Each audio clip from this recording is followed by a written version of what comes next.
Nous passons au chapitre 1, Baruch Hashem, après l'introduction de la semaine dernière. Nous passons au chapitre 1 de Netzar Israël. D'accord? Et ce qui est évidemment fondamental, dont le Maharal va mettre en évidence cette première approche, c'est l'importance de l'exil pour expliquer la Géoula d'Israël, pour expliquer la délivrance d'Israël. D'accord? Évidemment, il y a beaucoup de questions qui vont se poser sur la nature même de l'exil, sur la nature même de la Géoula. Mais avant même de parler de la délivrance, il faut qu'on comprenne pourquoi est-ce que l'exil, eh bien, semble-t-il, est aussi important. D'accord? Machinalement, on aura envie de dire qu'on est d'autant plus conscient de la lumière quand on voit l'obscurité. C'est pas le rapport, évidemment, antithétique, ce qu'on appelle traditionnellement le soda afachim, le fondement même des contraires, qui, a priori, nous permettrait mieux de comprendre et de saisir ce qu'est la Géoula. D'accord? Nous dit le Maharal, Kasher adavar atov, noda, mi afro, yedia amiti. Il faut qu'on comprenne les raisons de toute chose. Vous vous rappelez que dans la création, Akadosh Baruch Hu a d'abord créé l'obscurité pour créer le jour. C'est Perek Rishon. D'accord? Oui. Créer l'obscurité. Quelle page? Quelqu'un peut dire la page? Hey. D'accord? Hey. Hamsa en yiddish. Funf en arabe, en anglais. Funf. J'ai appris l'allemand à l'école. Bref, en tous les cas, le fait c'est donc je reprends. On sait que quand il a façonné son monde, il a créé d'abord l'obscurité, d'abord l'obscurité pour passer à la lumière. Cette même réalité là. La connaissance du contraire, encore une fois, Adavaratov Noda, mais Afro Yedia Amiti. On comprend réellement l'authenticité d'une chose grâce à son contraire. Vechen, Kol Advarim, Nikne Ayedia, Baem Ina Efer. Toute chose n'est réellement prise consciente que de la vérité, que de l'inverse qui lui incombe. Avant de poursuivre, il faut appeler un détail.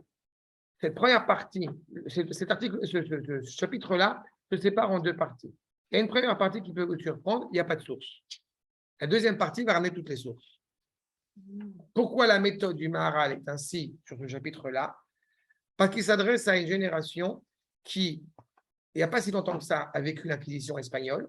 On est au XVIe siècle, on dit que ça fait à moins d'un siècle qu'il y a des traces, encore une fois, du vécu de l'exil. Qu'est-ce qui se passe quand vous parlez à une génération, ce qu'on appelle de tsabarim? Vous allez leur expliquer ce qui a été le cas, ce qui a été la vision du peuple juif pendant 2000 ans.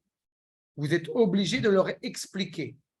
Parce que dans le cas présent, on est exactement dans la réalité inverse de ce qu'a vécu le peuple juif pendant 2000 ans. Mais quand on a vécu les horreurs de l'exil, on n'a pas besoin de nous expliquer ce que c'est que cela, ce que nous vivons. On sait ce que c'est que l'exil, on est en train de le vivre.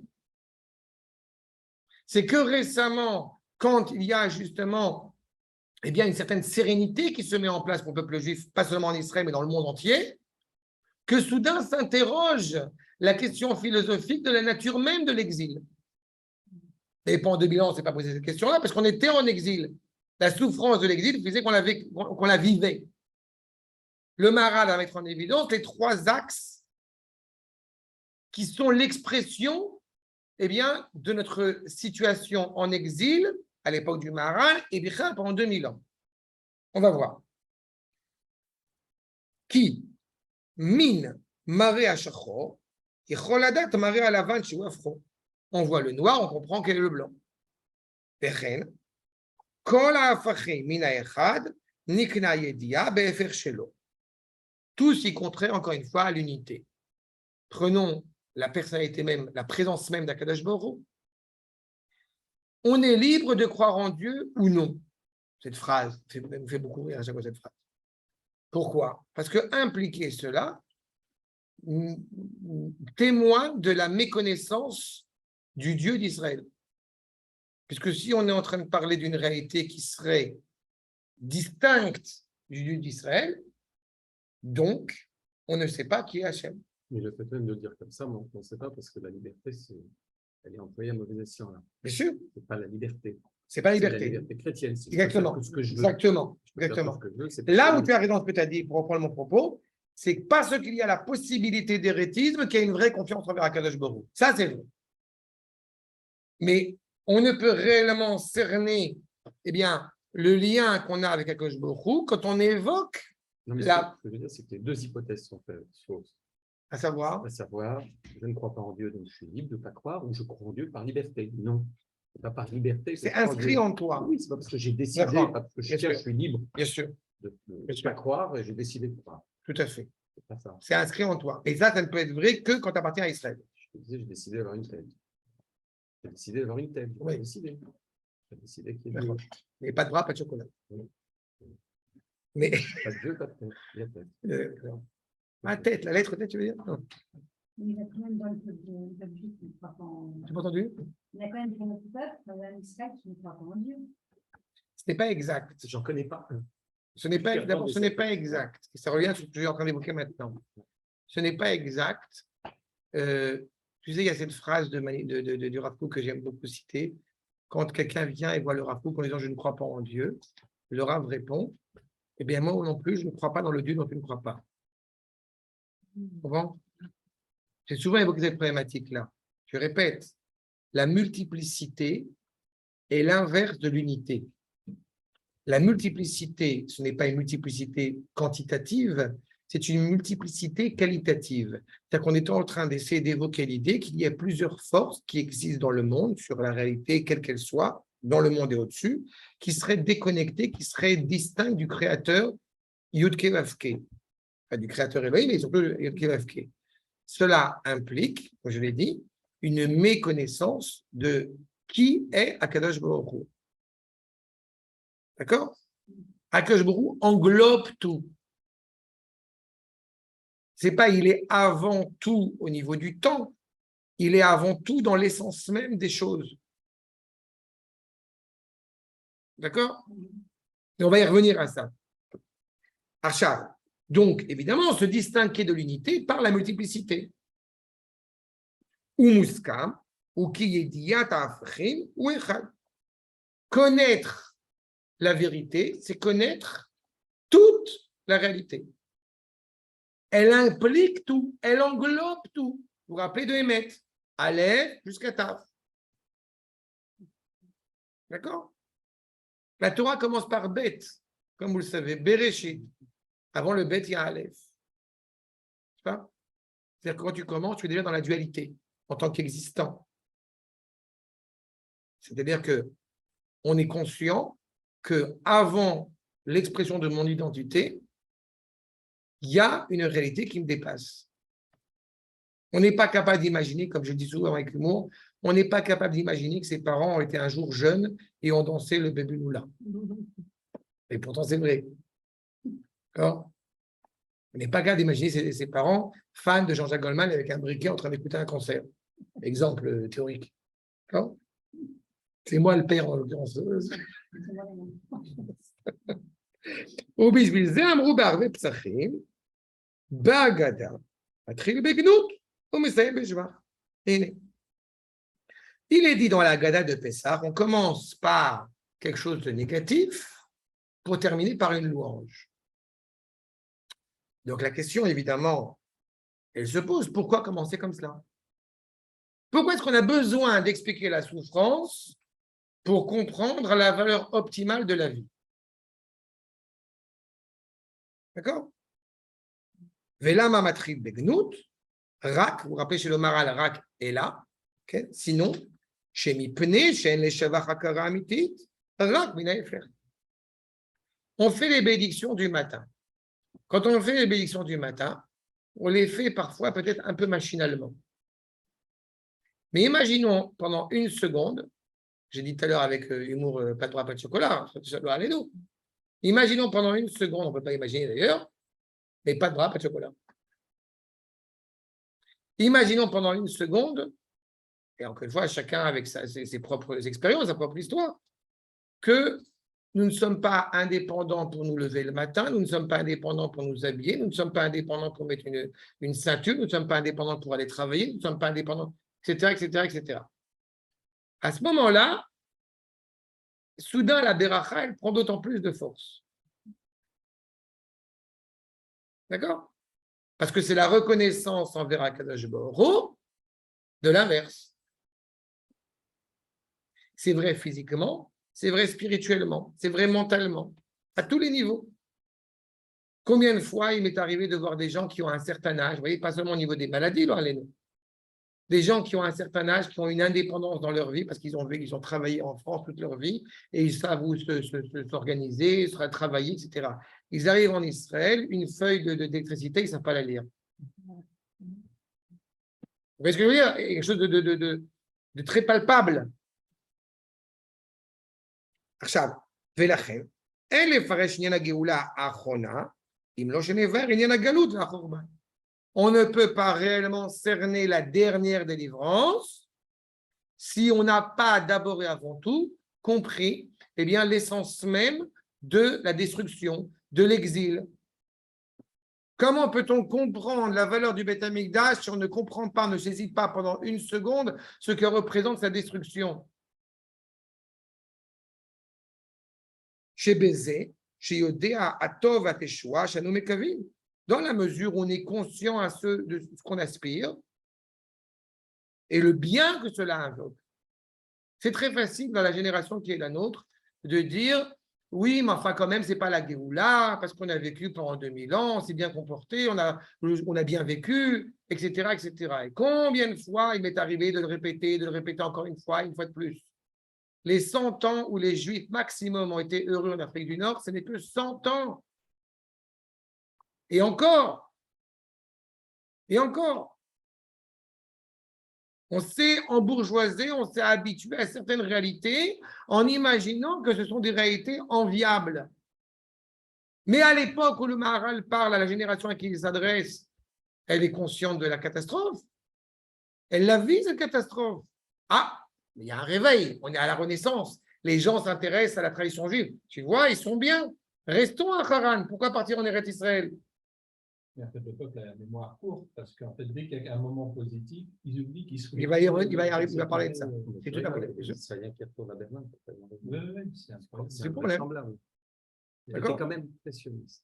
Oui, moi, je trouve. C'est un peu. Ce qui est important pour moi, parce que, encore une fois, et je sais qu'Arnaud, il rigole avec moi, mais on est un maître du XVIe siècle. D'accord?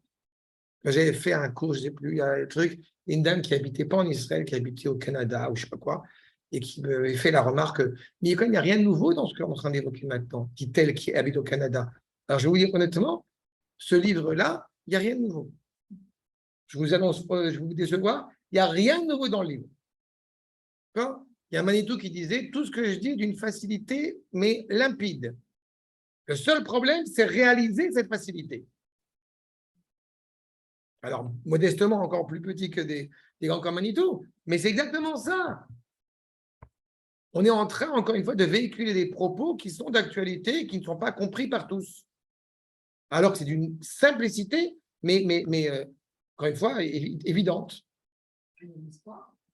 Est-ce qu'il y a de l'espoir? Il y a toujours de l'espoir. L'âme Israël, il est animé par l'espoir. Oui, mais peut-être son âme. Non, parce que l'histoire avance. En dépit de tout, l'histoire avance. D'accord? Il y a dans tout ça, comme j'aime cette citation du professeur André Neher qui a écrit un seul ouvrage en hébreu qu'il a appelé Ubechol Zot. Et dans Ubechol Zot, on traduit en français par néanmoins, mais ce n'est pas suffisant. Parce que dans Ubechol Zot, vous avez et dans tout ça, dans toute cette conception, dans toute cette mise en place, encore une fois, de l'éternité du peuple juif. L'histoire, elle est, encore une fois, elle est beaucoup plus optimiste et beaucoup plus optimale aujourd'hui qu'elle ne l'a été pendant 2000 ans. Et nous avons le devoir d'enseigner ça à nos enfants. Achat.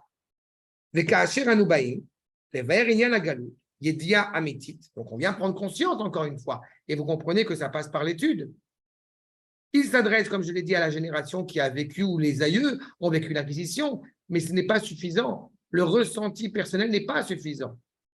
Quand il parle de Yediya Amitit, ça implique deux choses. Ça implique une adhésion, mais aussi une connaissance. D'accord?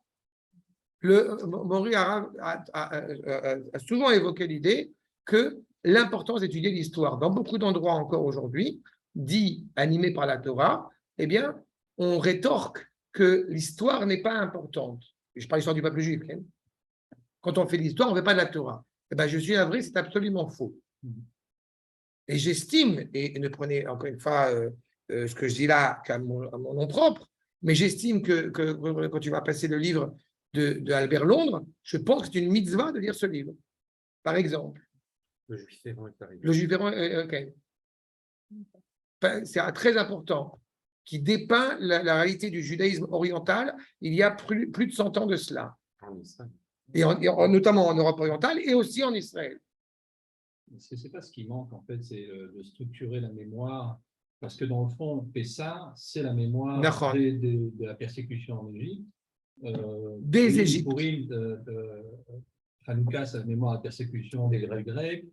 Purim, c'est la persécution. Mais le problème, c'est qu'on n'a pas, ça n'a pas continué. La Shoah, quand on regarde aujourd'hui, on voit comment ça s'évapore. On le sait déjà, c'est Netzar Israël en parle déjà. Il manquerait presque une nouvelle. il faut non, une Haggadah qui explique, qui rappelle. D'abord, ça commence à être évoqué. Mais ce que tu es en train d'évoquer maintenant, c'est les implications de la dernière délivrance du peuple juif. Et ce que tu soulèves par rapport à Hitler, n'oublie pas qu'on a la 4e royauté. Mais le Rav va en parler aussi. Mais il n'y a pas que Hitler, il y a tout ce qu'il y a eu avant. C'est la 4e royauté. On s'inscrit dans la 4e royauté de Édom. Il faut une Haggadah de la 4e royauté. Pas forcément d'Haggadah, elle est déjà inscrite. Elle est déjà inscrite dans la Torah.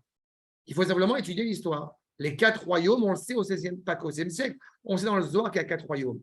On en parlera à Bezat Hashem. Mais il y a 4... Les Juifs ne s'en souviennent pas. C'est l'habitude. Le problème, c'est ça. Tu l'as il y a Yom HaShoah, les écoles, on répète les noms. Yom HaZikaron la Shoah. Yom HaZikaron la Shoah. Ça passe, si pédagogiquement parlant, on est conscient et on enseigne. Ce que je veux dire, si on enseigne la valeur des choses, et encore une fois, pas comme une histoire qui s'est déroulée, qui s'est passée, mais encore une fois, comme une prise de conscience. C'est la grandeur et la faiblesse du peuple juif à vouloir oublier le mal qu'on nous a fait, ce qui nous permet d'avancer. Mais sinon, on serait des névrosés. D'accord? Arshab, en tous les cas, il nous dit clairement, c'est-à-dire que les vers Kodem, Asiba la galoute. Première chose, tu as évoqué les différents royaumes qu'on a traversés, c'est une question qui s'impose. Quelle est la raison de l'exil? Pourquoi avons-nous dû partir en exil? Et tout ce que cela implique de partir en exil. Première chose, on veut essayer de comprendre le pourquoi de l'exil dès le départ.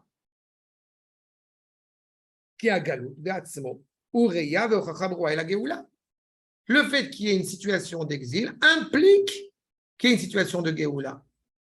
Pourquoi? Pourquoi est-ce que s'il y a l'exil, automatiquement cela indique qu'il y a la Géoula? Parce qu'on connaît la fin. Parce que tu es un pieux, tu es un croyant. Mais justement, exprès, volontairement, je parle dans ce langage-là. Je ne t'ai pas dit Mechila, je ne t'ai pas dit Tzadik. Parce que tu as raison sur ce que tu as dit. Sauf que, dans ce passage-là, pour l'instant, on a dit il n'y a pas de source. On ne parle pas à un juif pieux. Pourquoi est-ce que c'est fondamental d'accepter cette idée que s'il y a un exil, il y a une délivrance? Il y a une promesse faite à Abraham, non? Je n'ai pas entendu? Il y a une promesse faite à Abraham. Tu restes encore une fois dans la piété. Je ne veux pas de piété. Je ne veux pas de Torah maintenant. Il n'y a plus d'espoir. Tu n'as plus d'espoir. On est un peuple. On est un peuple. On a dit qu'il y avait le contraire.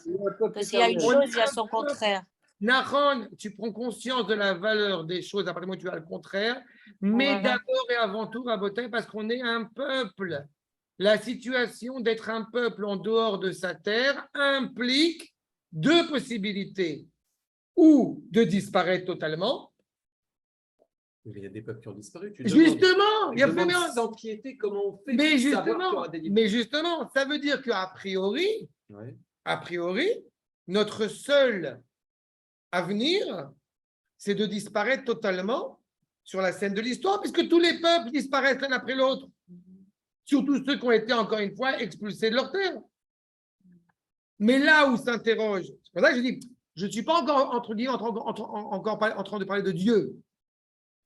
Le juif qui est en train de errer pendant 2000 ans et qui voit ces différentes puissances, énormes puissances, qui se sont enorgueillis d'essayer de détruire Israël, chaque puissance l'une après l'autre.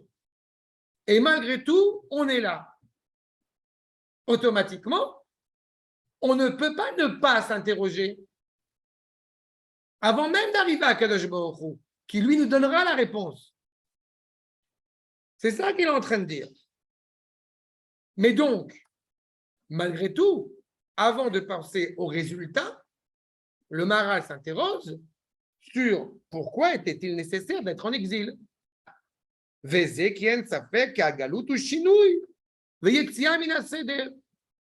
Puisque il y a une situation, encore une fois, d'exil, entendez par là que les choses ne sont pas ordonnées. Et là, je reviens à la question de la piété. Puisque celui qui a créé le monde, qui l'a façonné, il a une volonté, n'est-ce pas? En français, quand on traduit la notion de tohu-bohu, comme il est dit en français, on dit chaos. Pourquoi j'ai besoin de passer par les Grecs pour essayer de comprendre cette expression de tohu-vavohu? S'il y a tohu-vavohu, c'est pas qu'Akadosh Baruch Hu, il a dit, et même malheureusement dans les écoles en Israël, on a tendance à expliquer. C'est quoi tohu-vavohu? C'est balagan. Ah. Donc Akadosh Baruch Hu, il a dit, bon, j'ai créé le monde, maintenant, vas-y. Mais non, c'est pas logique. Akadosh Baruch Hu, c'est pas un menuisier, on l'a vu dans l'introduction. Donc, il a un lien indéfectible et inaltérable avec la création. Donc, s'il a fallu, entre guillemets, eh bien, avoir cette réalité qui pourrait sembler en friche, il y a une volonté dès le départ qui est énoncée. Tout doit être en ordre, tout doit être cohérent. Le soir du Seder se met en place l'ordre mondial, l'ordre divin. Donc, s'il y a un ordre et que le fait qu'un peuple ne soit pas sur sa terre, c'est une situation désordonnée. Donc, à court terme ou à long terme, ça ne peut pas demeurer ainsi. Ou alors ce peuple n'a aucun rôle, il n'a aucune valeur, et dans ce cas-là, il disparaît de l'histoire. Ou alors il s'entête à rester, ou les nations même s'entêtent à le faire rester. On sait dans l'histoire de l'humanité, quand on a voulu exterminer et détruire des nations dans le monde, ça va, ils ont réussi quand même. Chez Hachem Itbarach, Sider Koluma, Bimkoma Araouila. Akadosh Baruch Hu a organisé le monde de telle manière que chaque nation est à sa place. Vestider et Israël, Bamakom Araouilahem, Shui et Israël. Le peuple juif est annoncé à être sur la terre d'Israël. D'accord? Comprenez que ceux qui ont le sang chaud sont dans un pays chaud, ceux qui ont l'intellect, l'esthétique rationalisée sont sur la terre qui leur revient, c'est Yéfet, c'est la parole de cette semaine. Okay? Shem, c'est ici, sur la terre d'Israël. Ve'agalut, mil mekoma, ushinui ve'yetzia legamre. L'exil de l'endroit qui m'est privilégié, qui m'est prédéterminé, j'ai envie de dire, et un changement dans l'ordre des choses. Bon, là, le Maharal dit quelque chose qui, évidemment, nous gêne terriblement parce qu'il laisse entendre que le rapport à l'exil est relié à la terre d'Israël. Alors qu'on sait que l'exil, c'est d'abord et avant tout spirituel.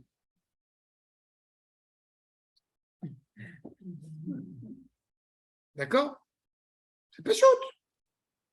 Un peuple en exil, c'est une réalité où le peuple est d'abord et avant tout pas sur sa terre, pas en tant qu'individu, en tant que peuple.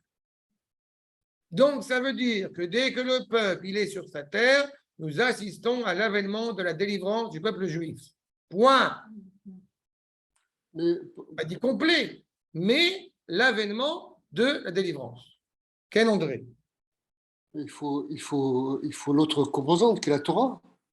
Le peuple sans Torah. Est-ce que c'est ce qu'a dit le Maharal? Est-ce que pour le moment, c'est ce qu'a dit le Maharal?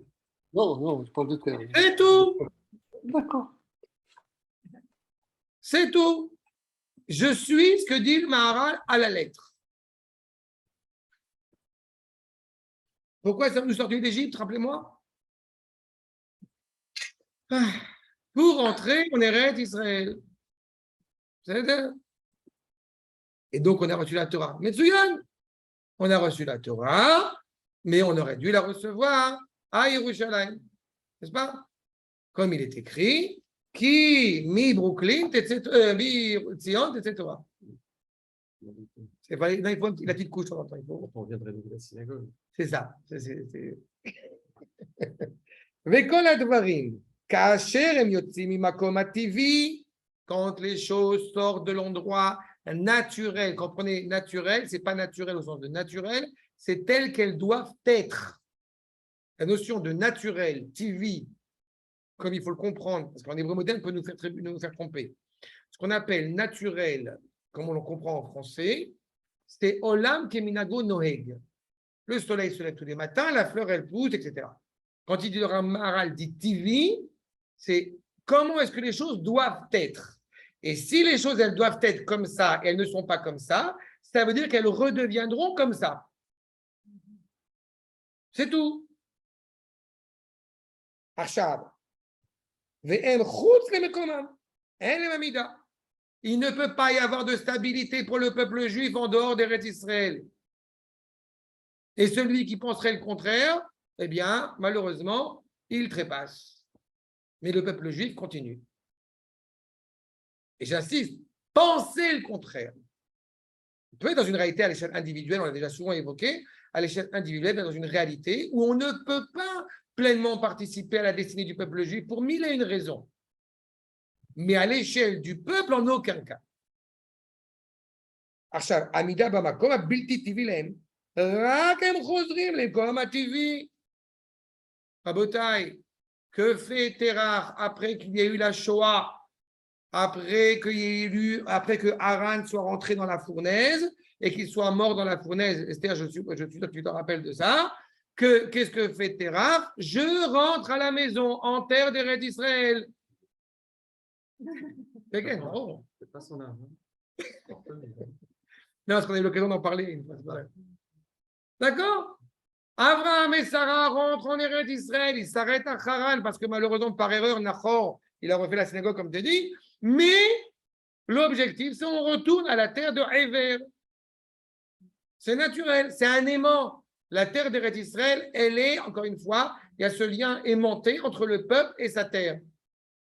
Je reprends la remarque d'André, mais ça va, on n'a pas forcément besoin d'Eretz Israël pour. Je dis que ce n'est pas ce que tu as dit, André. On n'a pas forcément besoin d'Eretz Israël pour vivre pleinement son judaïsme. Réponse faux. C'est inévitable. Et donc, vous comprenez qu'on est dans une situation totalement anormale pendant 2000 ans, non naturelle pendant 2000 ans. Ki'im ayu nisharim bemkomam abilti tivi lahem. Si on demeurait là-bas, aya abilti tivi les ativi. Oh, le Maharal ici dit en deux mots quelque chose qui est absolument terrible. Si on pensait pendant une seconde que là où je m'installe, qui a priori n'est pas mon endroit naturel, n'est pas l'endroit où je suis habilité à me construire et à évoluer, si je le considère soudainement comme l'endroit le plus habilité pour moi, eh bien l'endroit pas naturel devient naturel. Allez, mon père Abraham parlait le yiddish, c'est connu. Ou l'arabe, je sais plus, il faut vérifier. D'accord? Je m'installe. Vedavarze, Ievcha, chez Bilti Tivine Sativi. Ce n'est pas envisageable, ce n'est pas possible. Ça veut dire qu'à l'échelle individuelle, évidemment, c'est possible, hélas. À l'échelle du peuple, c'est impensable. Et tous les épisodes que tu as soulevés tout à l'heure, la Babylonie, la Grèce, la Perse, la Grèce, Édom, ont d'abord et avant tout mis un point d'honneur à nous interroger. Est-ce que vous êtes le peuple juif?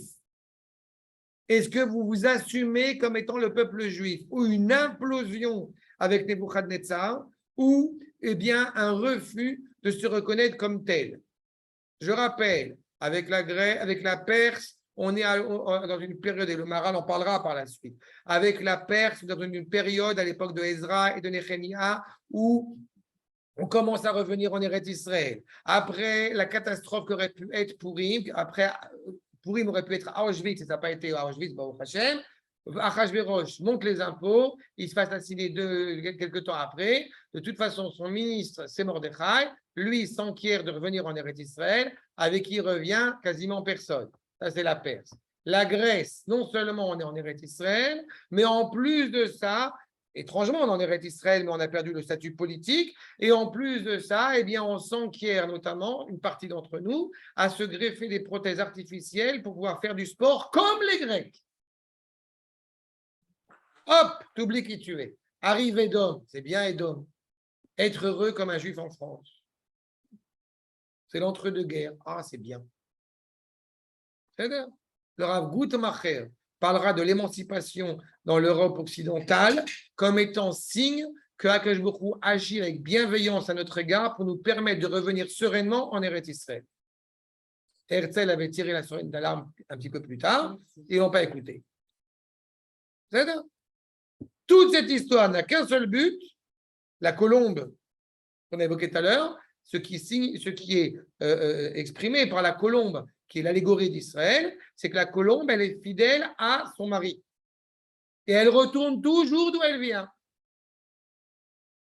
C'est l'essence même de la colombe, et c'est ça que le Rachem insiste quand il parle d'Israël.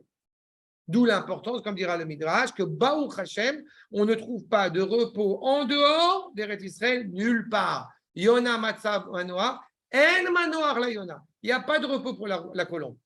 Elle ne sait pas où poser ses pieds. Et heureusement que c'est comme ça. Parce que quand le peuple juif commence à se dire ça va, on est tranquille, investissons dans la pierre, on ne bouge plus. Achav, Machal Ze, Imatem, Imata, Machiach et Chelek Haesh, Sheye Omed Baaretz, on va prendre le feu et l'eau. Tu prends le feu, eh bien, il est présent pleinement sur la terre. Chez Mekomo Ativi Shelo, ou les Maala. Vous voulez mettre le feu sur terre. Sauf que le feu, naturellement, c'est sa constitution chimique, il est vers le haut. Pas? Vous allez faire un feu sur une branche qui va brûler vers le bas, qu'est-ce qui va se passer? Le feu, automatiquement, il repart vers le haut. Tu vas aller contre nature. Chez Mekomo, Ativi, Shelo, ou les Mala. Tu veux obliger le feu à être en bas plutôt qu'en haut. Mais le feu, il est en haut. Il est vers le haut. La terre, à l'inverse, elle est en bas. C'est pas? À part Newton, vous savez que les pommes, elles tombaient vers le haut avant Newton. Après Newton, ce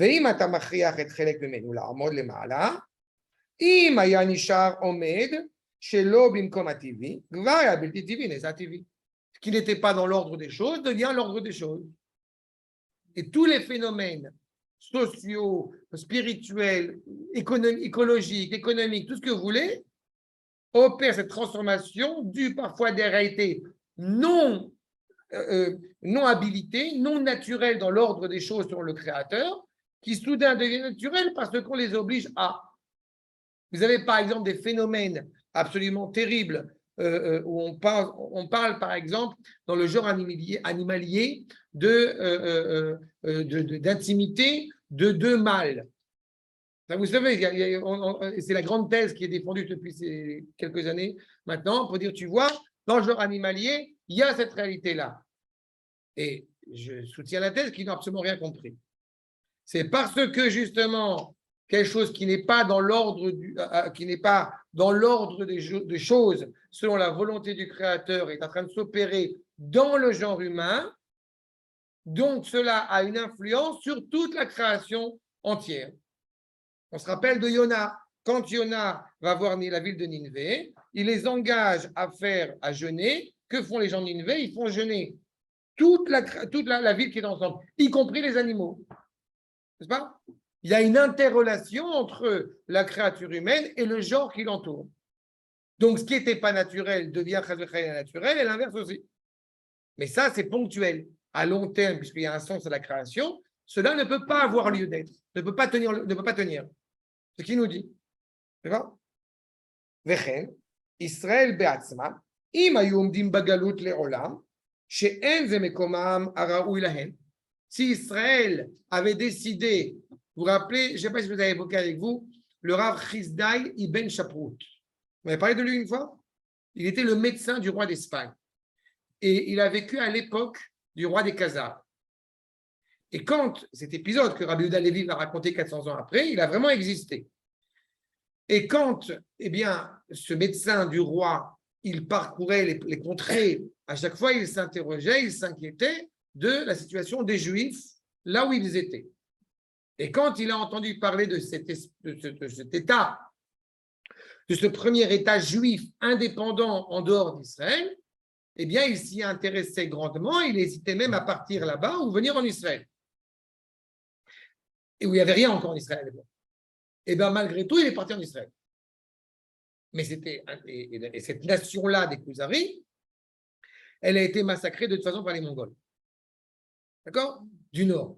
Dans tous les cas, il est certain qu'il y a une volonté d'essayer de retrouver une bribe naturelle, mais il n'en demeure pas moins que c'est dans une réalité qu'il n'était de toute façon pas naturel.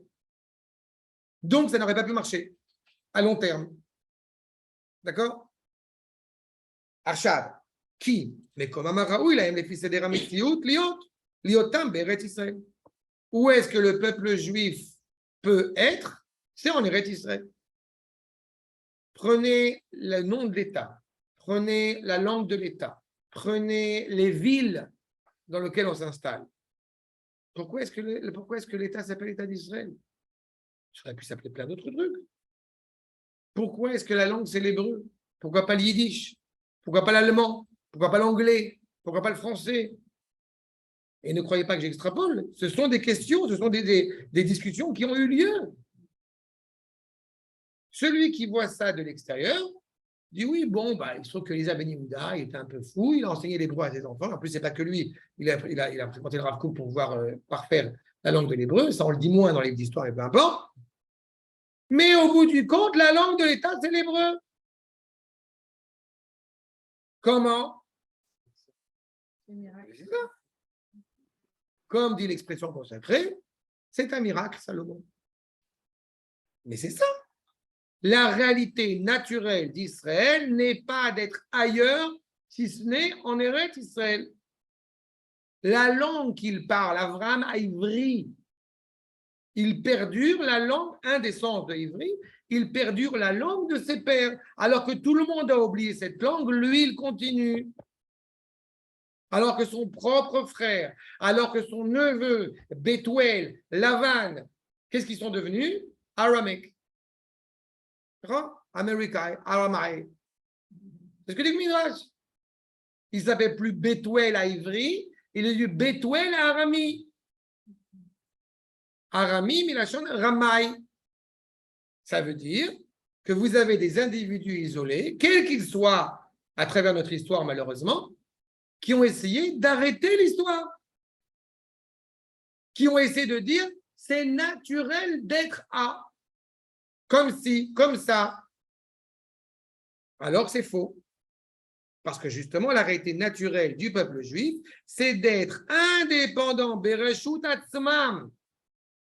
Comme j'ai évoqué l'exil grec de tout à l'heure, pourquoi parle-t-on d'exil alors qu'on est en Eretz Israël, en tout cas la partie du peuple qui a construit le deuxième Beth Amikdash, bon gré, malgré lui, elle est ici en Eretz Israël. Pourquoi parle-t-on d'exil grec? Réponse, parce qu'il n'y a pas d'indépendance politique. À partir du moment où il y a une indépendance politique, eh bien, nous parlons de délivrance.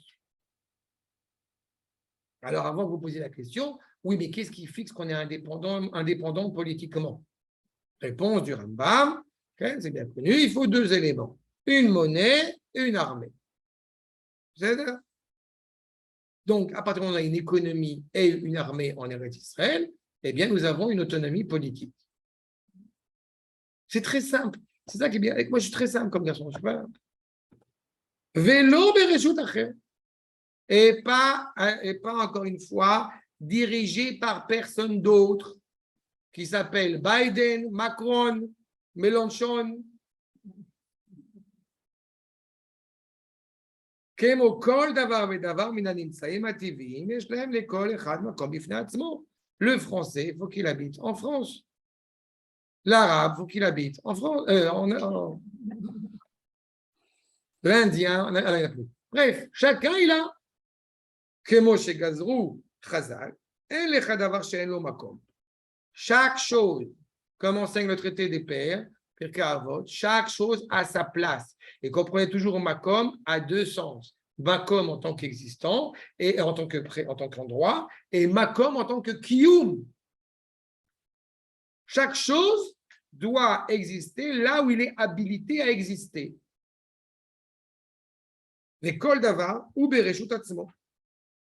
De la même manière qu'il n'est pas normal que dans certaines régions proches de nous, nous entretenions un flou identitaire, un flou national. Je dis, pour ma part, c'est un scandale. Et à un moment donné, il faut décider.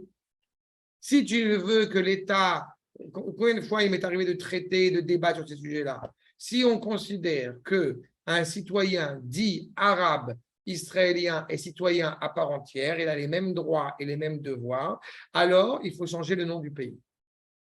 Sinon, nous sommes dans l'apartheid. Parce qu'on considère qu'une personne qui n'appartient pas au peuple juif, eh bien, doit émettre les mêmes désirs et les mêmes desseins et les mêmes exigences que n'importe quel citoyen juif en terre d'Israël. Donc, il doit se lever pour la tikva. Mais pourquoi est-ce que vous imposez à un non-juif en Israël de se lever et de rêver à ces 2000 ans où nous aspirions à revenir à Yerushalayim? Il n'est pas chez lui.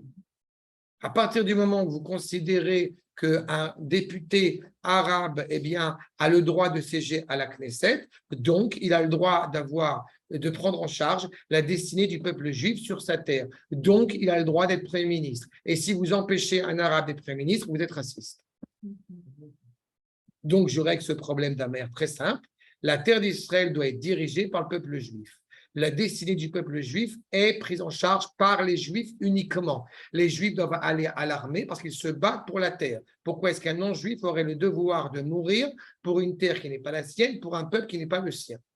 Mais il y a toujours eu dans l'histoire des non-juifs qui vivaient avec les juifs. Des guerres toshav. C'est pas vrai. Ce ne sont pas des non-juifs, ce sont des guerres toshav. Ils n'ont aucune. Le guerre toshav, c'est vraiment par rapport à la parole de cette semaine, ça donne très bien. Les guerres toshav, d'abord pour qu'il y ait un guerre toshav, comme tu as dit, ce n'est pas de tout temps, c'est quand il y a le Bet Mikdash. Ça, c'est pour commencer.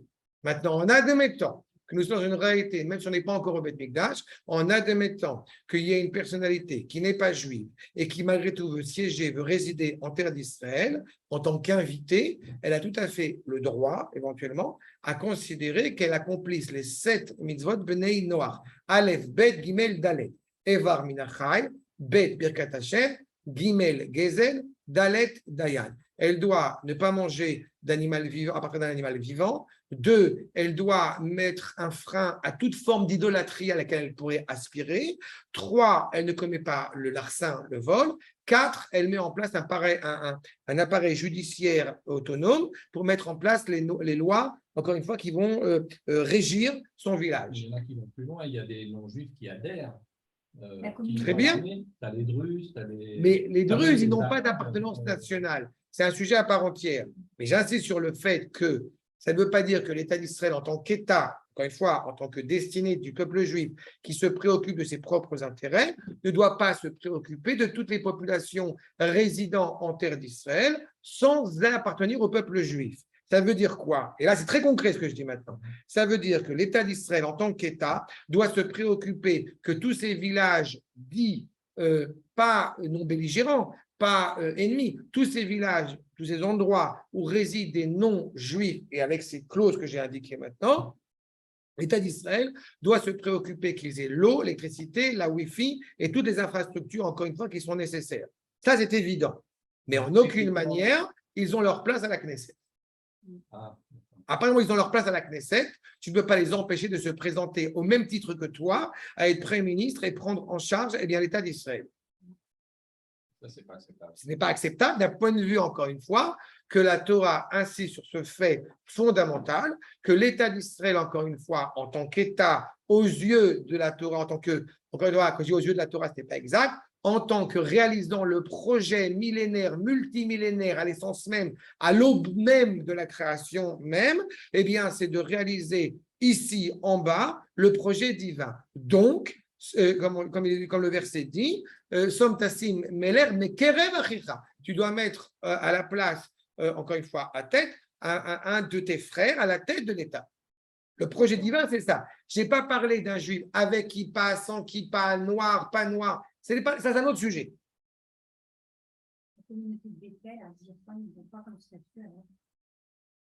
La communauté de Bethel, je ne la connais pas. Je ne vais pas parler. C'est des Allemands religieux, chrétiens, non, ils sont chrétiens, mais Protestants. S'ils sont chrétiens, c'est un problème. S'ils sont chrétiens, c'est un problème. donc, Ça veut dire que c'est un problème. je sais qu'ils ont le droit de résider à Zirphon, ils ont le droit de se mélanger. C'est Mais, un problème de toute façon. Dès que tu as dit le mot chrétien, tu as un problème de toute façon. C'est-à-dire, le protestant, s'il est protestant, les Allemands en général sont protestants. ils sont protestants. S'il est protestant, eh bien, il n'empêche qu'on a malgré tout un problème essentiel. La différence avec le catholique, c'est qu'il n'y a pas de statue, n'est-ce pas, dans le temple protestant. Mais il n'empêche que quand il prie, il ne se tourne pas vers Akadosh Baruch Hu. Il se tourne vers un certain nombre d'anges tutélaires, donc on est dans la Vodazara, donc on a un problème. C'est-à-dire, à court terme, ce n'est pas plus dramatique. Il y a d'autres problématiques un peu plus complexes que celle-ci, mais il n'empêche que c'est un problème quand même. D'accord? Arshab, en tous les cas, Berashut Atzmo. Il est certain que le peuple juif doit être, encore une fois, indépendant. Il y a quelqu'un qui s'appelle Ilan Sharbit, qui est un historien.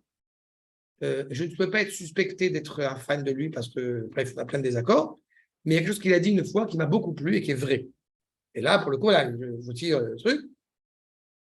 Quand on revient en Israël, eh bien, on ne peut plus prétendre à dire que tel ou tel événement qui se passe, c'est à cause d'eux. C'est la faute d'eux.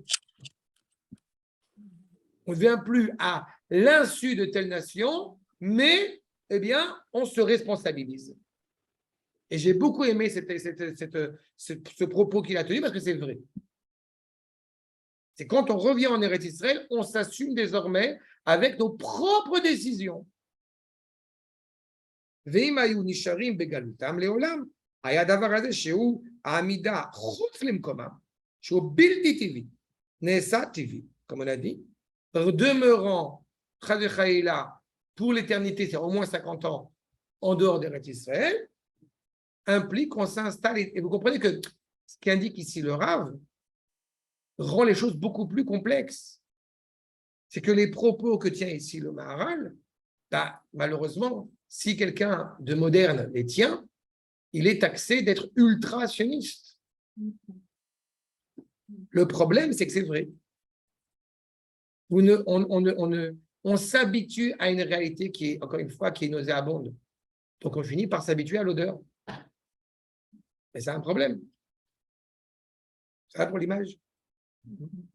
Chez En Omed, Betemidut, le Créateur qui lui est absolu est éternel, tout ce qui va être inscrit encore une fois dans l'histoire a un sens, puisque ça a un sens. Donc seulement ce qui a réellement un sens peut demeurer pour l'éternité. Ce qui n'a pas de sens ne peut pas demeurer pour l'éternité. Ça veut dire, à votre âge, je rappelle, que quand on descend en Égypte, on sait quelque chose d'évident et qu'il faut se remémorer à chaque fois. L'obanu l'ishtakea. Et là, la gourcha. On est provisoire, on est de passage. Maseret Tubot, tout celui qui dar bechutz laaretz, kilu elo Eloa, tout celui qui réside en dehors d'Eretz Israël est considéré comme n'ayant pas de Dieu. Et vous entendez la langue, c'est pour ça que j'ai cité en hébreu, la dour, tout celui qui considère que sa maison, c'est Paris, chas v'chaïla, eh bien, il est comparable à quelqu'un qui n'a pas de Dieu. Alors que celui qui dit, on n'a pas dit la gour, on a dit la dour. La dour, c'est dirat keva, c'est figé. Tout celui qui sait pour mille et une raisons qu'il est de passage ici, mais que son objectif, son aspiration concrète, pas philosophique, c'est de retrouver la cohérence en étant installé en Eretz Israël, eh bien, ce n'est pas ça qui est inscrit dans la Gemara. Il n'est pas considéré comme un idolâtre, il n'est pas considéré comme n'ayant pas de Dieu. C'est ça que ça implique. Donc, à Teva, chez la Tanakadosh Baruch Hu, l'école d'Ava, chaque chose qui est encore une fois inscrite au sein de chaque membre de la création, Vedavar Mekayem Oto, Acheu Mekuyam Ometami. Tu dois être autonome. On est tous parents. Quand notre enfant va quitter le nid, hein, peu importe dans quelle mesure, alors on est un peu triste. Et d'un autre côté, on est content. Oh là là. Pourquoi on est content? Pourquoi on est content? Mais pourquoi on est content? Exactement. Le mouvement Tanguy est quelque chose qui est absolument dramatique et scandaleux d'un point de vue, surtout d'un point de vue de la pensée hébraïque. C'est quand on réfléchit à ce qui est de bon pour notre descendant, notre enfant. Ce n'est pas égoïste, c'est penser à lui, lui donner les éléments pour que. C'est exactement ça. Quand il est capable d'être autonome, encore une fois, de se mettre en place, physiquement, mentalement, spirituellement, c'est la plus grande réussite. C'est vraiment horrible. ואם הדבר הבלתי טבעי קיים תמיד, גם כן, כי אינו כסדר וכתיבה, même ce qui n'est pas naturel, ce qui n'est pas dans l'ordre des choses, commence à s'installer, s'enraciner, כסדר וכתיבה, המציאות היה הטבע, ההוא דבר מותר, הוא בטל לגמרי ללא צורך. Dans ce cas-là, ça voudrait dire que ce qui était pas naturel et devient naturel, donc il n'a pas vraiment de valeur, il n'a pas vraiment de sens. Toute la réalité qui nous entoure à Botaï, elle est muable, elle est tangible. Donc elle se lève, donc elle arrive à l'apogée et donc elle meurt. Tout ce qui arrive, toutes les nations, encore une fois, quand les gens s'interrogent, mais comment est-ce qu'on parle des 70 nations? Il y a beaucoup plus de nations aujourd'hui. Réponse, 70 racines de toutes les nations dans le monde. Il y a des multitudes de nations, il y a des mélanges, il y a tout ce que vous voulez, mais ça n'a pas vraiment d'accroche. Un noir congolais peut devenir suédois, ça ne pose aucun problème. Un juif ne peut pas devenir suédois. Tu vois? Je n'ai pas dit qu'il ne pouvait pas travailler chez Ikea. Pourquoi? Parce que quand il devient suédois, eh ben, c'est en annihilant son identité. Jusqu'au moment où arrive un suédois et lui dire « Je vais nicht, Jude ». Et alors il se rappelle qu'il est chez nous. Il n'a pas le choix. Parce que c'est inscrit en lui. Vous avez cité une fois, et Dieu sait combien, là encore une fois, on a affaire à un homme problématique, celui qui a épousé la chrétienté totalement. Vous savez, le grand rabbin Ashkenaz de Paris. Je rigole, hein, ce n'est pas le grand rabbin Ashkenaz pour le shalom. Mais, oui, il est Ashkenaz de Paris. À l'époque, c'était la grande blague. Pourquoi est-ce que le Rav Arashi est assez fort? Parce que le cardinal est Ashkenaz. Eh bien, malgré tout, sur son lit de mort, il a demandé expressément qu'on fasse le Kaddish. J'ai pas entendu André? Oui, non, c'est vrai, j'ai entendu l'histoire, effectivement. Oui. D'accord. Non, il y a une cérémonie officielle, etc. Mais ça veut dire qu'il y a ce petit quelque chose à l'intérieur qui est inaltérable. Alors c'est devenu naturel. Qu'est-ce qui est plus que naturel que quelqu'un qui a la tête d'une secte idolâtre? Malgré tout, ce n'est pas envisageable, ce n'est pas possible. C'est pour ça qu'il nous dit que si quelque chose a pris forme pseudo-naturelle alors qu'il n'était pas naturel, c'est où il n'a pas de sens et dans ce cas-là, il disparaît de l'histoire. Ou alors il a un sens et ça ne peut pas demeurer comme cela éternellement. D'accord? Ça, c'est la base. Jusque-là, c'est l'introduction. Maintenant, on commence. Je vous ai dit tout à l'heure qu'il y a 3 axes sur lesquels le Maharal va travailler, si je puis dire. Il y a le peuple, il y a la terre, et André, il reste sur toi, et il y a la Torah. Sur ces 3 axes-là, on va essayer de comprendre. D'accord? Vekemochem, Apizur, Eino Davar TV. la situation où le peuple juif se retrouve éparpillé façon puzzle, dans les quatre coins du monde, n'est pas une réalité normale. On ne peut pas être un peuple avec tonton Moïse qui habite à 4000 km et tonton Messaouda et tata Messaouda qui habite à l'autre côté. C'est pas possible. C'est pas concevable. וכמו שחוזר כל דבר ודבר אל מקומו, כך חוזר חלקים המפוזרים הנפרדים להיותם כלל אחד. Puisque ce n'est pas naturel dans l'ordre des choses, qu'est-ce qui se passe? Peu importe quelles sont les raisons. Vous voyez à quel point, quand les gens sondent ces éléments-là, ils voient le symptôme, ils voient la résultante, mais ils ne voient pas la racine. C'est-à-dire, on revient en Israël parce qu'il y a de l'antisémitisme. On revient en Israël parce qu'on ne peut pas vivre son judaïsme. On revient en Israël parce qu'économiquement parlant, c'est plus avantageux Israël qu'en dehors d'Israël. Tout ça, c'est du bluff. Et on se force à le croire, mais c'est du bluff. La vérité, c'est qu'à un moment donné, zéro, Akadosh Baruch Hu a décidé, comme j'aime à le dire, il est temps de rentrer à la maison. Des quatre coins du monde, le peuple juif se retrouve. Celui qui dit, non, mais il y a les Séfarades et les Ashkénazes, mais t'es dépassé, mon grand.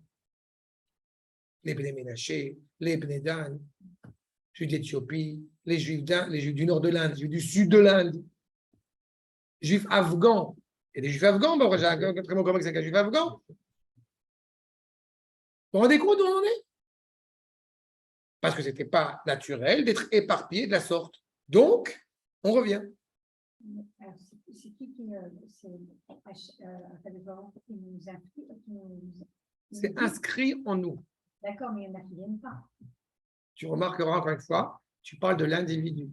Oui, mais quand même. On ne parle pas de l'individu. À titre individuel, c'est un drame. À titre individuel, chacun fait le choix de vouloir participer à la destinée de l'histoire du peuple juif ou non. Tu veux être acteur ou non. Tu sais, je vais te dire un exemple. C'est très concret. J'ai souvent cité cet exemple, mais moi, il m'a percuté. Il y a plus de presque 30 ans de cela. Je suis monté en Israël, bon gré, mal gré, mes parents étaient inquiets, etc. Bref, je monte en Israël. À l'époque, on écrivait des lettres. Il n'est pas encore eu. Je reçois des lettres de ma mère, je t'en prie, reviens, Léon, je l'ai même à la maison. C'est inquiétant, fais attention, tatati, tatati. Ça, c'est il y a 30 ans. La balance, elle est comme ça. C'est la France, on est en sécurité, en Israël, c'est dangereux, on ne sait pas ce qui se passe. Qu'est-ce qui se passe de plus en plus depuis ces dernières années? Dès que quelqu'un, fais attention. Pourquoi? C'est un pays occidental, c'est un pays européanisé, ou peut-être arabisé, j'en sais rien. Peu importe. Pourquoi c'est comme ça? Extérieurement, on va dire, bon, il y a des problèmes, il y a des tensions partout. Ça, c'est la vision extérieure. Mais la vision intérieure, telle que le Maharal l'a dépeint quand il fait de l'historiosophie, le sens même de l'histoire, on sait pourquoi. Parce que l'avenir du peuple juif ne peut pas se passer ailleurs que là où il est prédestiné. Donc, celui qui va, encore une fois, continuer à insister, à dire il faut créer une communauté néo-orthodoxe en dehors d'Eretz Israël, bon gré, mal gré, à court terme, à long terme, ne peut que s'annihiler de toute façon. C'est inévitable, c'est inaltérable. Et je te rappelle, quand tu dis malgré tout, 4/5 sont restés en Égypte. Et à travers toute notre histoire, combien d'aïeux sont derrière nous? Combien même de proches, tu ne peux pas aller te recueillir sur leur tombe, ou parce qu'ils n'ont pas de tombe, ou parce que c'est dans un cimetière juif en Algérie et que de toute façon, tu ne peux pas y mettre les pieds. C'est ça qu'il est en train de nous dire. Cette réalité d'un peuple éparpillé, on est au XVIe siècle, on est encore loin d'Herzl.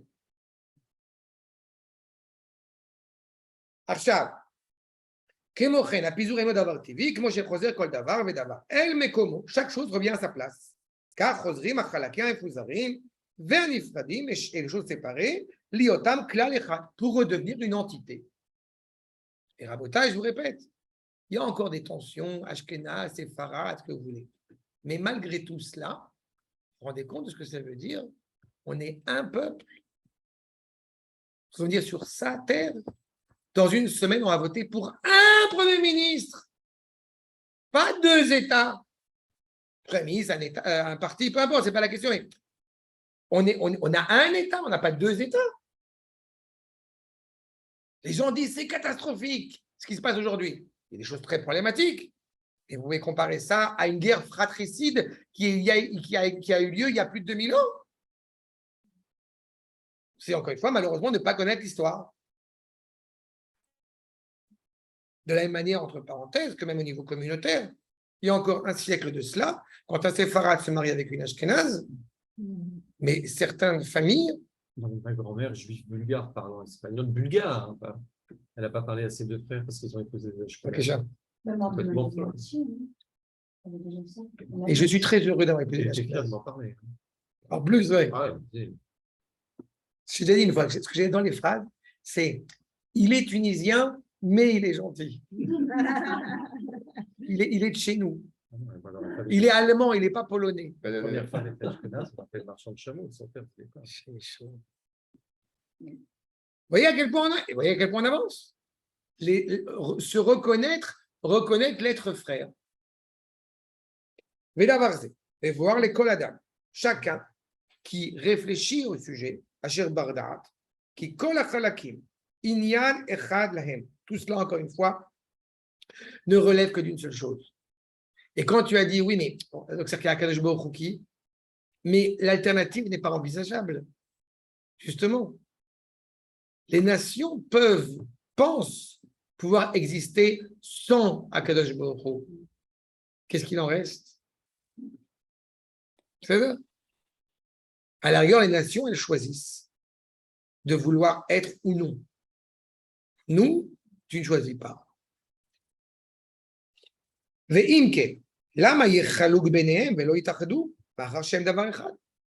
Puisque, comme on dit à Shabbat dans la mincha de Shabbat, on le dit.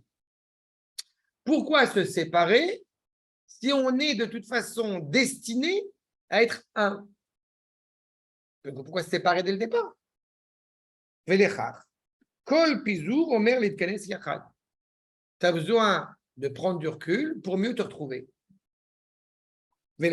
Pizur Israël ben Aumot, ou davar yotse minateva. C'est clair que c'est contre nature, c'est contre-productif, c'est contre ce que tu es vraiment. Mais peut-être ça devient nécessaire, pas forcément par punition, par voie punitive, pour d'autres raisons qu'il faudra qu'on voit ensemble.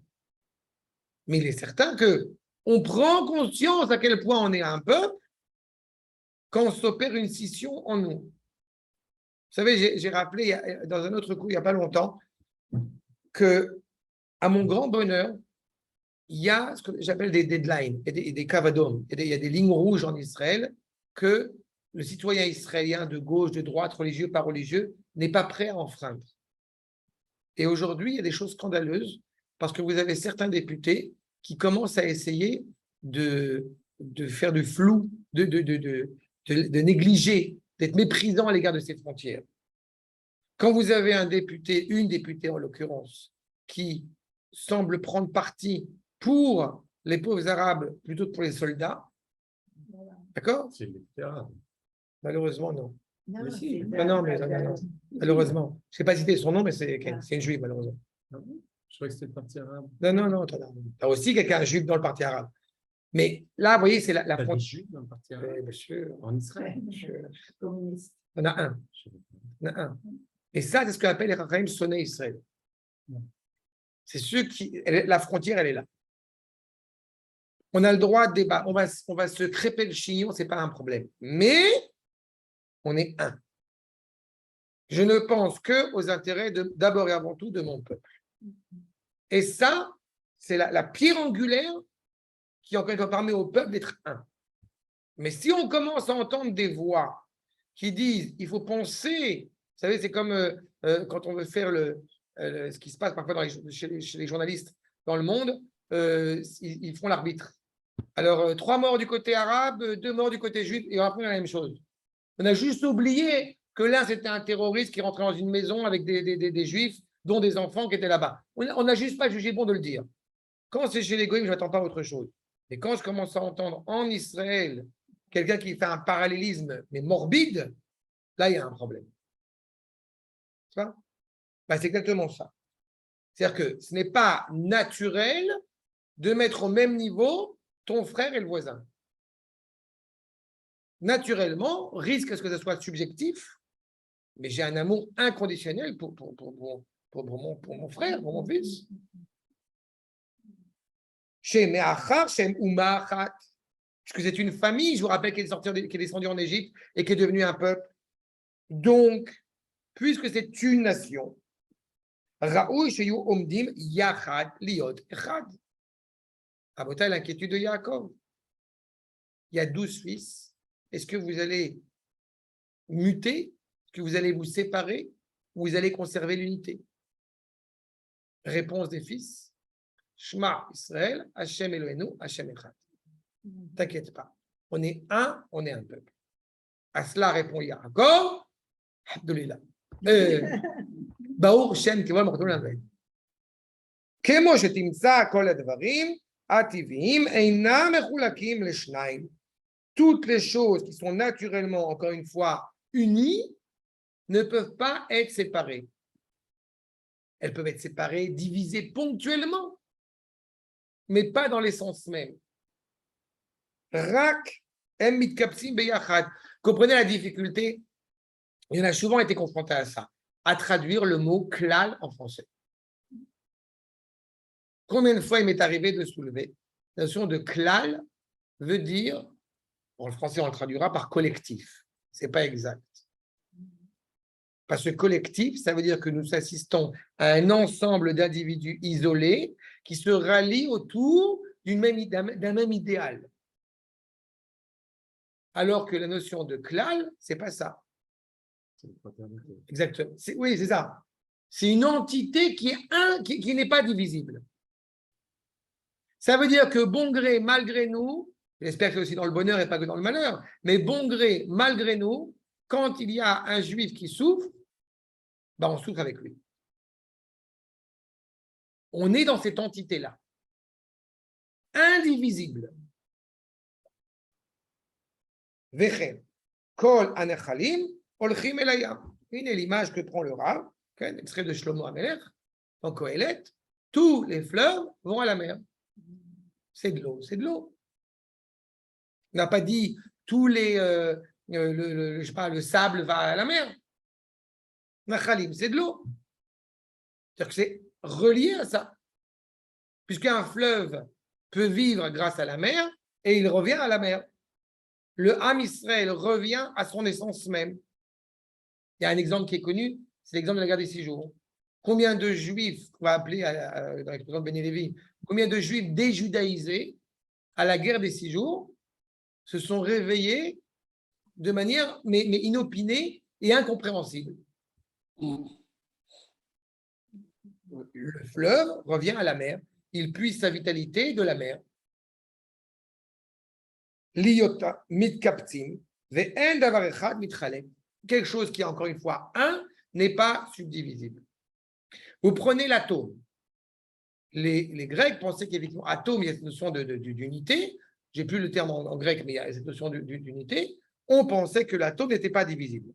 Puis on a découvert que derrière l'atome, il y a encore autre chose. Et puis, malgré tout, il y a quelque chose qui n'est pas subdivisible, c'est le noyau. D'accord? Voilà, c'est mieux que moi. Il y a quelque chose comme ça qui est insubdivisible. Bon, ça, c'est ça. L'homme Israël, ce n'est pas un atome. L'homme Israël, ce n'est pas des électrons et des protons. L'homme Israël, c'est le noyau. Et ce noyau-là, encore une fois, il est reconnu comme tel par les nations elles-mêmes. Ça, c'est clair pour l'image? Je ne suis pas un chimiste, j'ai dit une bêtise? C'est de la physique aussi. J'ai dit une bêtise, madame? Pas du tout. Le noyau et ses câbles. Pardon? Le noyau lui-même, en fait, et ses câbles. C'est ça. Et tu arrives à un autre truc que je suis en train d'apprendre, moi, que je me casse la tête à grand, c'est le boson X. Voilà, le boson X. C'est pas lequel c'est Israël, c'est encore plus. Mais c'est ça, Comme ça, en c'est l'essence même, Ken. On découvre à chaque fois qu'il y a une unité qui se gère derrière. Vous savez, j'ai souvent évoqué cette idée qui me fascine. Pendant des siècles et des siècles, quand on était à Ben Torah, alors on disait qu'effectivement, il y avait deux droites parallèles, c'est la Torah et la science. Elles ne sont pas contradictoires, mais parce qu'elles ne parlent pas de la même chose. Mais on découvre de plus en plus que ce sont deux droites parallèles qui se rencontrent. Donc, c'est plus tellement parallèle. C'est ça? Bon, ben, c'est ce point-là. Quand je dis noyau, c'est parce que c'est effectivement l'appréciation que je donne, mais on va découvrir encore plus loin, et encore plus loin, et encore plus loin. Et plus Israël redevient Israël, plus il y a encore une fois, cette cohérence qui existe. Tu aimeras le Gefel Technique. C'est Étienne Klein qui en parle le mieux. Tout à fait, tout à fait. Je t'avais envoyé. Et je l'ai vu, et bien ça, je l'ai vu. Tu l'as vu sur Oui. le temps. Je l'ai vu. Tu as fini par le voir, c'était bon, non? C'est exceptionnel. Alors là, il y en a un nouveau. Il interviewe un scientifique français qui s'appelle David Elbaz. À Goy. À Goy. Et le titre de l'émission, je te l'enverrai, c'est un podcast, c'est La lumière sculptée de l'univers. Mais Klein, c'est Klein ou c'est pas du tout? Non, il est venu en Israël, mais il n'est pas venu. Oui, Mais il nous aime. il y a des goïs qui sont sympathiques, on a le droit d'être goïs et dire des choses intelligentes, c'est pas, ça Mais existe. s'arrête, Il y en a des il très. dégaine, à l'origine. Ouais, je sais. Là, il en parle, il ne veut pas Non, dire. non, non. ומאשר האומה הישראלית אומה אחת בלתי מחולקת ומופרדת יותר מכל אומות ראוי שיהיה מקובץ עם אחד. Puisque c'est une seule nation, qui a une seule entité, personne, aucune nation au monde, c'est ça qui est absolument exceptionnel, aucune nation au monde ne peut prétendre à exister en tant qu'unité, en tant que nation. Elles ont disparu totalement. Le Français qui a son château depuis 3 générations dans le Bourguignon, c'est le dernier des Mohicans. C'est des territoires et des habitants sur des territoires. Exactement. Sauf les Corses, qui sont restés Ils sont indépendants. indépendants. Ouais. Les Corses. Voilà. Mais il y a cette ambivalence, ce qui n'est pas le cas, encore une fois, dans aucune culture, aucune civilisation. Ne pensons pas que les Grecs actuels sont les Grecs ancestraux. Ne pensons pas que les Turcs sont des Turcs. Ne pensons pas que les Iraniens, qui ne sont pas des Arabes à la base, eh bien, sont encore présents.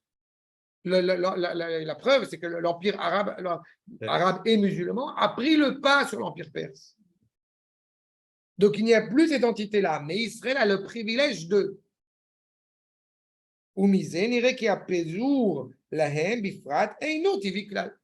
Puisque c'est tellement inscrit en eux, donc quand on est dans le devoir de se séparer, ce n'est pas naturel. Et si ce n'est pas naturel, ça veut dire qu'on revient à la maison. D'accord? Le monde ne comprend pas cela, à la fois à l'échelle politique qu'à l'échelle spirituelle. Quoi faire avec ceux qui sont revenus, mais qui, une fois ici, ne se comportent pas en faisant partie de ce peuple-là, les suivent? Je vais être très dur. Il y a ce qu'un juif, quel qu'il soit, dégage et ce qui se passe à l'intérieur. C'est-à-dire, d'abord, ce qui dégage, hélas, on ne sait jamais quelle est la maladie psychologique qui a fait que ce qui va se dégager de lui est ce qu'il dit. D'accord? J'ai connu des cas un jeune, je me rappelle, à l'armée, à qui on a demandé à quelqu'un de participer au Minyan, et on voyait qu'il ne voulait pas. Il n'avait pas de kippa, etc., mais genre, il ne voulait pas. Et on a découvert que jusqu'à l'âge de 16 ans, ce jeune homme, il se faisait casser la tête parce qu'il ne voulait pas venir à la synagogue.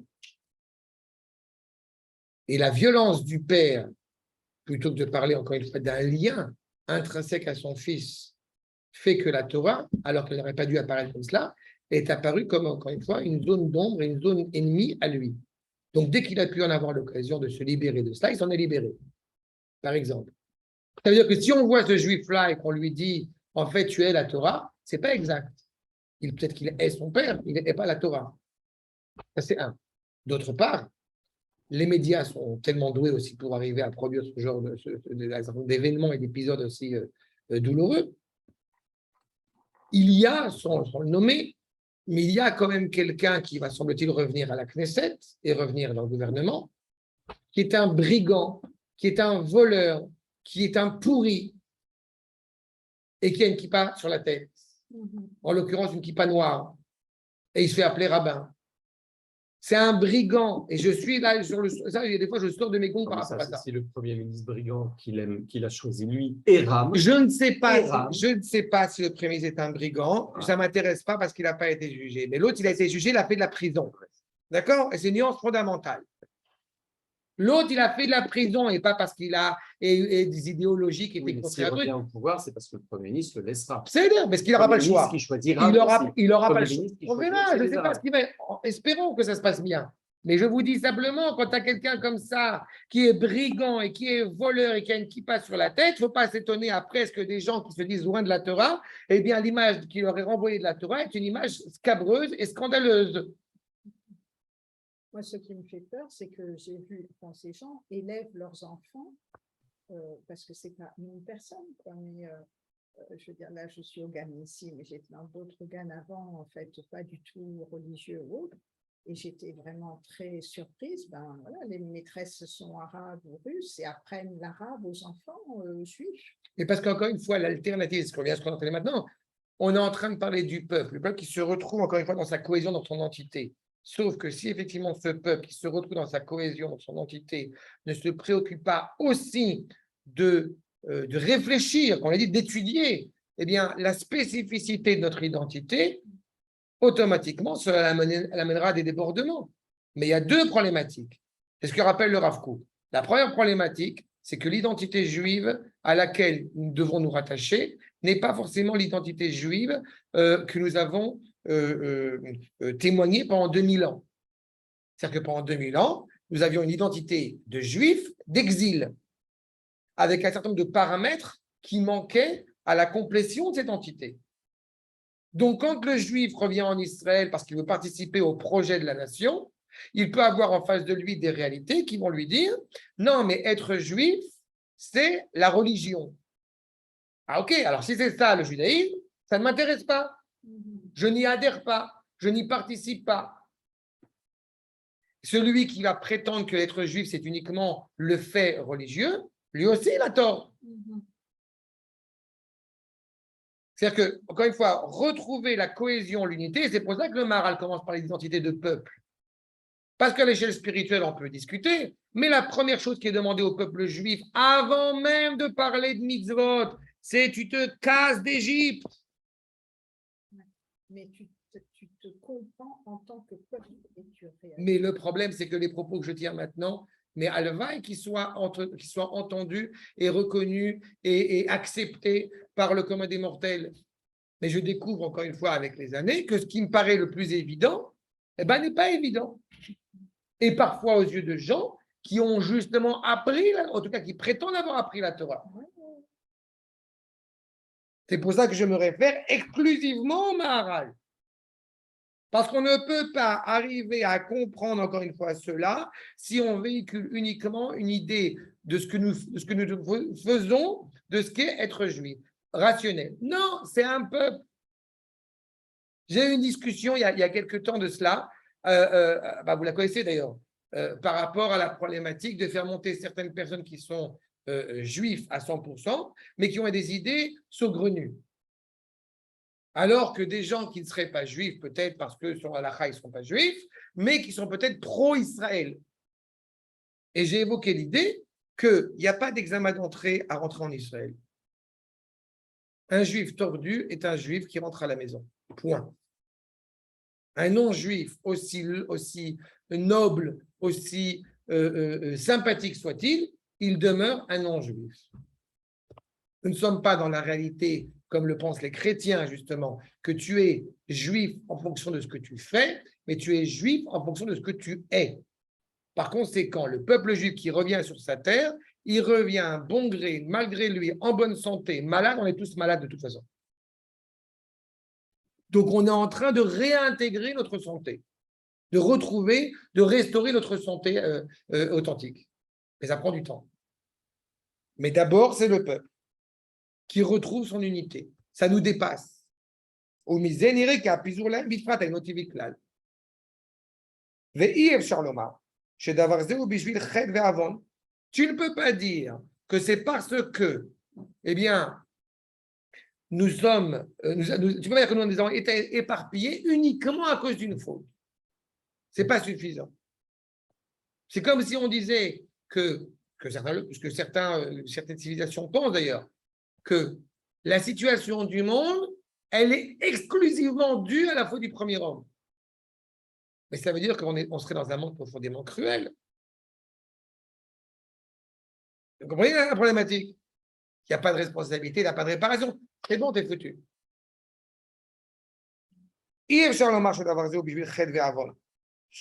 Sauf d'avoir zéou bilti tibi. Daïnou à Pizour l'Israël. Ce n'est pas naturel, ce n'est pas audible, ce n'est pas concevable. Donc, si on a dû partir en exil, eh bien, c'est semble-t-il de prime abord pour une autre raison que celle de la faute. Et ça, il faudra évidemment qu'on y réfléchisse, on n'a pas encore répondu. Veillez à Bilti TV, Nessa TV, Im Aya Ze Leolam. Parce que si c'était le cas, alors ce qui n'était pas naturel deviendrait naturel. Donc, on avait un rôle à jouer en partant d'Eretz Israël pour se constituer. Et une fois que cela a été constitué, eh bien, on revient nous retrouver, nous recomposer, eh bien, ici, en Eretz Israël. D'accord? Ça, c'est la première chose. C'est le premier axe. On a encore 2 axes qu'il faudra évoquer, mais on les garde de chaîne pour la semaine prochaine. Des questions? Ah, c'est clair, c'est limpide le Maharal. D'accord? Beuchim Tiyu, Chodesh Tov. Chodesh Tov. À la semaine prochaine. Bezrat Hashem.